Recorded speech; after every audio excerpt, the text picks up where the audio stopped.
శివలక్ష్మి కామేశ్వరి గారు, మొదటిగా మాకు చెప్పండి, మీరు యోగా గురువుగా ఎన్ని సంవత్సరాలుగా ట్రైనింగ్ తీసుకున్నారు? 20 ఇయర్స్ నుంచి నేను ప్రాక్టీస్ చేస్తున్నానండి. అలాగే యోగా అందరికీ నేర్పించడంలో కూడా 20 ఇయర్స్ నుంచి నాకు ఎక్స్పీరియన్స్ ఉంది. 20 ఇయర్స్ నుంచి రామ్దేవ్ బాబా దగ్గరికి వెళ్ళి మరి యోగా నేర్చుకున్నారు.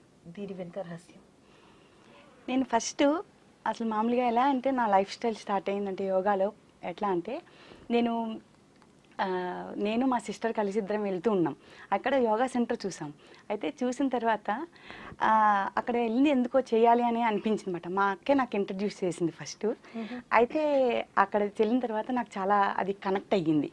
దానివల్ల ఎట్లా అంటే అది ఒక నా పార్ట్ ఆఫ్ లైఫ్ లాగా నేను ఫీల్ అయ్యాను అనమాట. అందుకని అప్పటి నుంచి నేను 20 ఇయర్స్ నుంచి నేను ప్రాక్టీస్ చేస్తున్నా. నాతో పాటు చాలామందికి నేను ఏమైనా ప్రాబ్లమ్స్ అని చెప్పినప్పుడు వాళ్ళకి రెక్టిఫై చేసి చాలా యూజ్గా ఉంది. అలాగే నేను స్కూల్స్లో కానీ ఇంటర్నేషనల్ యోగా డేస్ అప్పుడు కానీ దాంట్లో కూడా చాలా ముందుకెళ్తున్నాను అనమాట.